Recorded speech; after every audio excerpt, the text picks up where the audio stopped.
Welcome to Real Leaders with Roshini, the podcast with real talk, real questions, real insights, and we hope real inspiration. For real. We're here at Capitol Grill in downtown Minneapolis. No stranger here at the restaurant to real leaders. My guest today is Darrell Thompson. He is CEO of Boulder Options and a former Green Bay Packer. In fact, Darrell, you were a first-round draft pick in 1990. That's still a really big deal. Well, it's a big deal to me, and as the draft comes around and the combine, and they had the pro day at the University of Minnesota, so all that kind of brings back the memories of when I was young and fast and fresh and lean and quick and all that good stuff. You're still looking pretty lean, Darrell. Here's what I want to ask you, because that NFL draft comes around every year. You hear about the combine, you hear about all these things. What is actually going through these young guys' minds and, was going through your mind at that time? I think you're excited about the opportunity. You want to get drafted. You want to play in the NFL. You want to realize this dream you've had since you were a kid. And I was a kid, and I dreamed of being Walter Payton or Earl Campbell or Eric Dickerson. And I was able to live at least a little bit of that. A lot of that reality. Actually, I played for 5 years, so it was a blessing. Yeah, Walter Payton, one of my favorites still. Yes. Loved the guy. 19th overall in the first round. I mean, that's a stat you can take to your grave. I will. I will take that to my grave. I'm proud of that, and it's something, you think about the situation and having the opportunity to get drafted and playing, for an NFL team. It's something you dream of your whole childhood. How has the NFL changed from when you were drafted in 1990, played your career with Green Bay, to now? That's a great question, Roshini. I think probably one of the main things it's a lot safer. The NFL is much, much safer than it was when I was in it. We had, even in college, we had 3-day practices. And my son now, if they hit on a day, they have the next day off. So it's changed the way college football is, changed the way pro football is. Used to be that they taught people techniques to almost knock people out. You call on a slant, they go, you're just going to ear hold the guy. So you put your helmet, the crown of your helmet on his ear hole. That was your aiming point.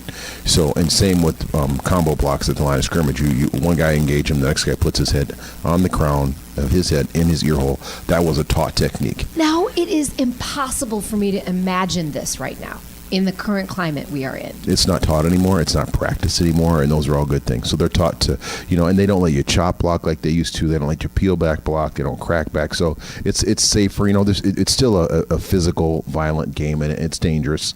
But it's much, much more safe than it was in the 90s and even the early 2000s, and certainly much more safe than it was in the 60s and 70s for the men whose shoulders we stand on right now. Right. What do you think about women who have entered the sport of football?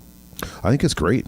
I think it's fun. I think there's a role, I don't know exactly what the role is, but I've seen some kickers, I've seen some receivers, I've seen a few defensive backs that have played receiver. My youngest daughter is mad that I never let her play football. I didn't know that she wanted to play until she was in high school. I said, we got to start probably before then, Indigo, but she didn't get a chance, so she was upset at me.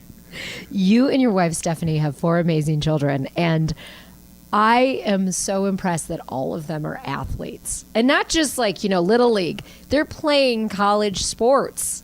Well, I married right. That's the key, right, Roshini? I married a beautiful woman that was superbly athletic. She was Miss Basketball for the state of Iowa. She played volleyball at Iowa, the university. Is that your tip to men? Like marry a woman athlete? Yeah, no question. No question. Yeah, just like horse breeding. If you're gonna have kids, you go find yourself a really good. I'm sure Stephanie loves that analogy. What is it like though now being the father of these athletes? Because I know that you also do Gopher game day commentary. You're an announcer for the Minnesota Gophers for the football team. But you're a parent now of these college players. And, they were in high school at one time playing too. Because not every parent was a pro football player. You have a different mindset, I'm sure. I think we do a little bit as far as preparation, the importance of rest, the importance that you need to have balance. You actually do need to have some fun in school. You do need to do your homework. You need to be in pursuit of a degree and an education. That's something that my wife and I think is extremely important. We'd be great if everyone went off to the NFL and the NBA and pro volleyball and pro soccer and all those things. But the reality is, even for someone who played for 5, almost 6 years, eventually you got to hang up your cleats, your tights, or whatever your uniform is, and you got to move on to that next piece in life and try to find something that you're excited about doing and being part of. And you have found that thing for nearly 25 years. So in 2019, you celebrate 25 years of being with Boulder Options. You've been its president and CEO. Why did you want to work with at-risk young people? Why is it that healthy youth development has really become your mission? It's interesting. I was a volunteer when I was in college with my friends and teammates, my best friend still to this day. And he said, do you want to spend some time with some kids? I said, oh yeah, we'll go do it. And in spending time with the kids, I was touched by the impact that we were able to make. And I felt like it was maybe my calling. Mac was my best friend. He's like, hey, we got to spend time with these kids. He's still doing it. He's a coach. He's a teacher. He's an educator in Ohio. I'm still here doing my thing here as best I can with Boulder Options, trying to grow and engage as many kids as possible and trying to introduce them to a healthy lifestyle. So I feel like it was my calling. Let's talk about Boulder Options. It is in Minneapolis. It's in St. Paul. It's in Rochester, Minnesota. Give people who don't know Boulder Options the methodology. We're a health and wellness-based mentoring program, and our goal is to introduce kids to a healthy lifestyle through a variety of activities. So it could be running, could be biking, could be homework, could be yoga. It can be through outdoor activity. It can be through barbecue. It can be through many, many different things. We do one-on-one mentoring, we do group mentoring, and we do speeches. So we'll talk to kids in schools and in colleges and in elementary schools and middle schools as well. Is the goal to keep them in school, get them to go beyond 8th grade, beyond high school? What is that end goal of this healthy lifestyle you want them to have? Engaging in healthy activity, not involved in negative behavior. I'd call it a healthy kid, someone paying taxes, someone living their life, someone enjoying the finer things in life, which would, to me, just being, positive and being engaged in positive activity. How does the positive, the glass half full mentality really matter? Why does it matter compared with the hopeless or the glass half empty or not even, any drop in it mentality? Well, I think for me, one of the main pieces is that someone's got to realize that you have to seize the moment. You have to seize that opportunity. You might have to follow up with someone.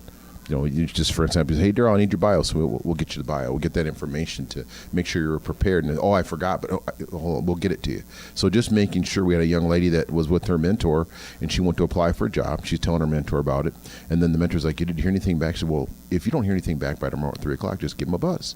So she gave them a call at 3 o'clock, and they found out that she got the job. They sent the email to the wrong address. Wow. They hadn't heard anything from her.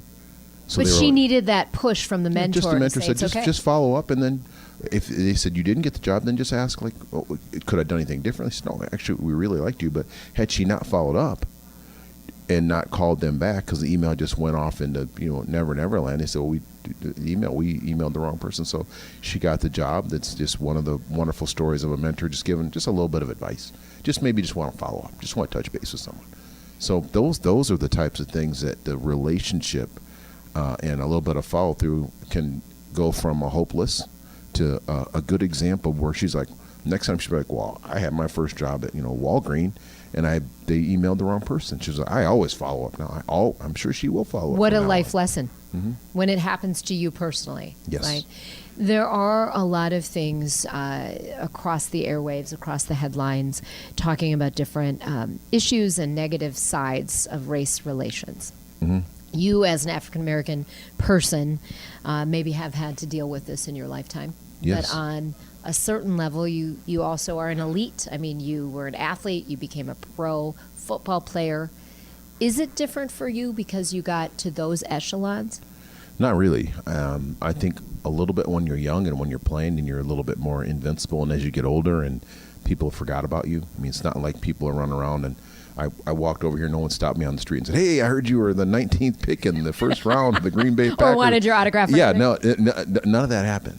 So, yeah, I faced those things like any other person of color would. And I think a big part for me is to reach back and to realize how important it is to reset the norm so that I don't get stereotyped as a guy that doesn't show up and that has a whole bunch of kids and doesn't know where they are, and that I pay my bills and I pay my taxes, and that I go to work every day, and that I try to help the community as well. So my goal is to, help reset the norm and reset the norm for the young people so that they would see that they would aspire to be in my job. At Boulder Options graduations, I tell kids every time, my goal is that you are the next president of Boulder Options, the next director of programming of Boulder Options, the next development director at Boulder Options, because I'm not going to be here it's just my 24th year.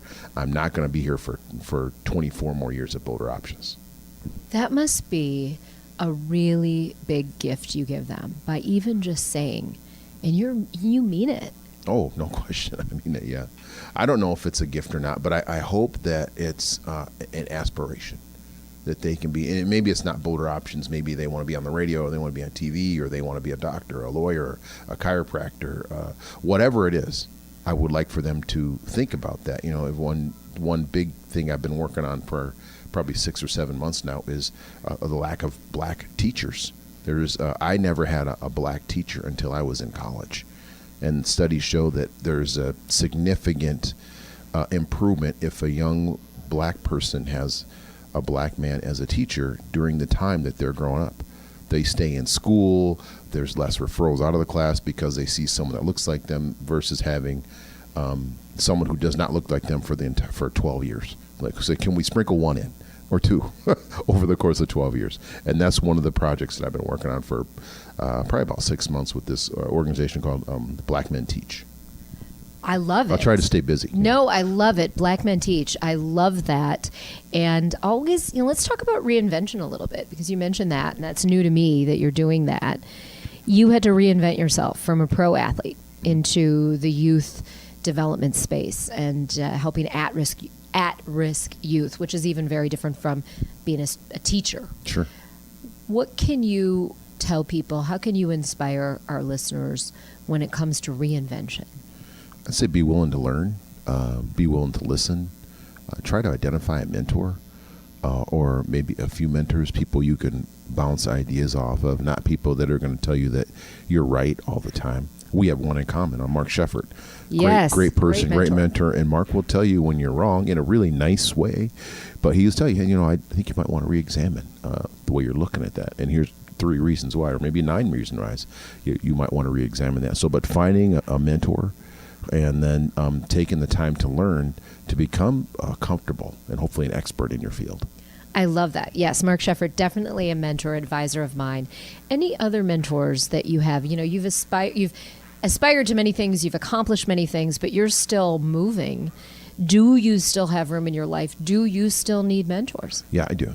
I have Rod Young is a mentor. He's at Delta Dental. Ezell Jones is another mentor of mine. So I have a lot of mentors and people that I count on, and I call for advice or call support or call and just kind of, not really cry, but just kind of like, what would you do in this situation? Or have you ever dealt with this situation? One of my mentors passed away, Dwayne Benson, probably about 2 months ago. He was my first pro football mentor. My dad said, you should meet this gentleman. He played for the Raiders, works for the Minnesota Business Alliance, and Dwayne and I sat down. He was a mentor at Boulder Options. He was a board member at Boulder Options. He was a lifelong friend, so it was he was a good man.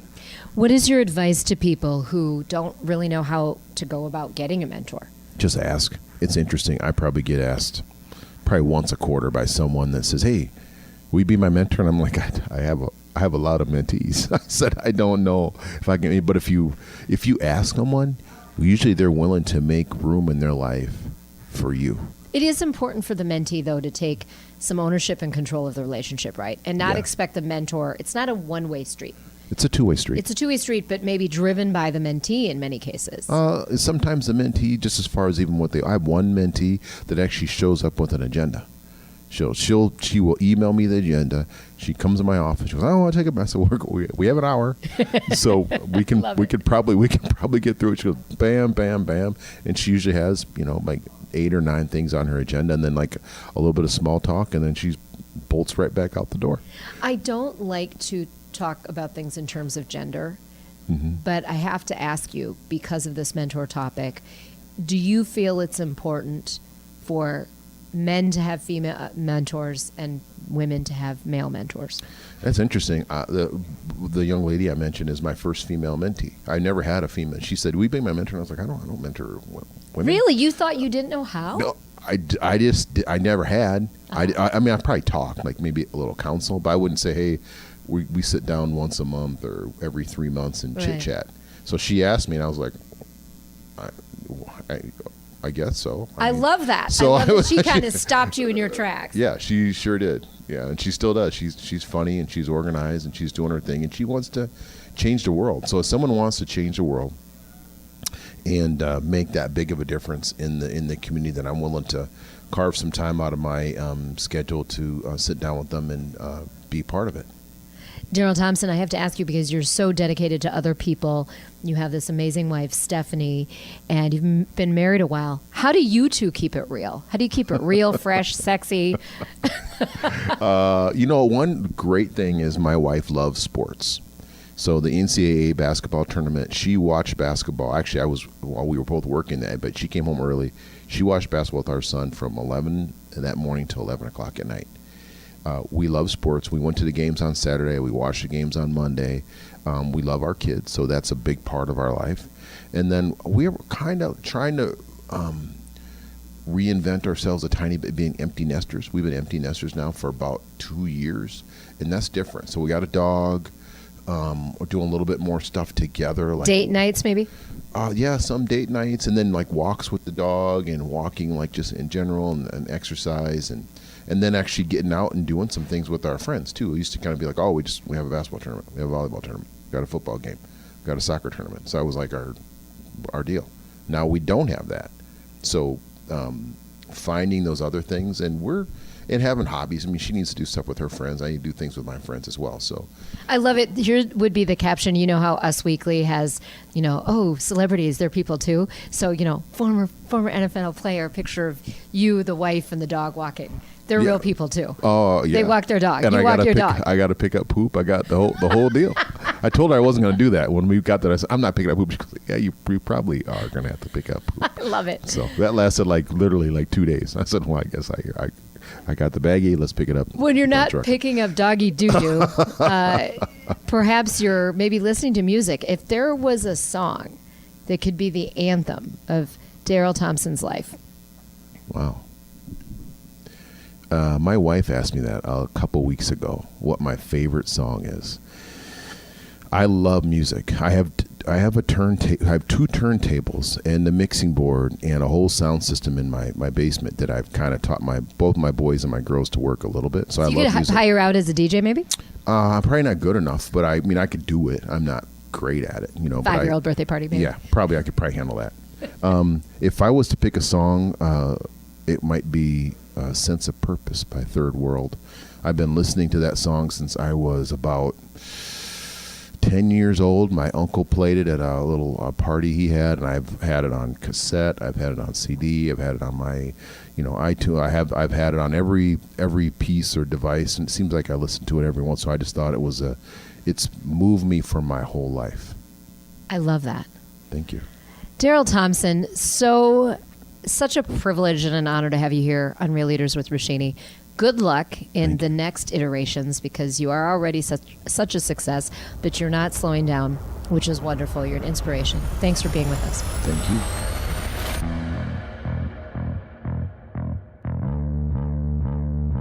Until next time, keep it real.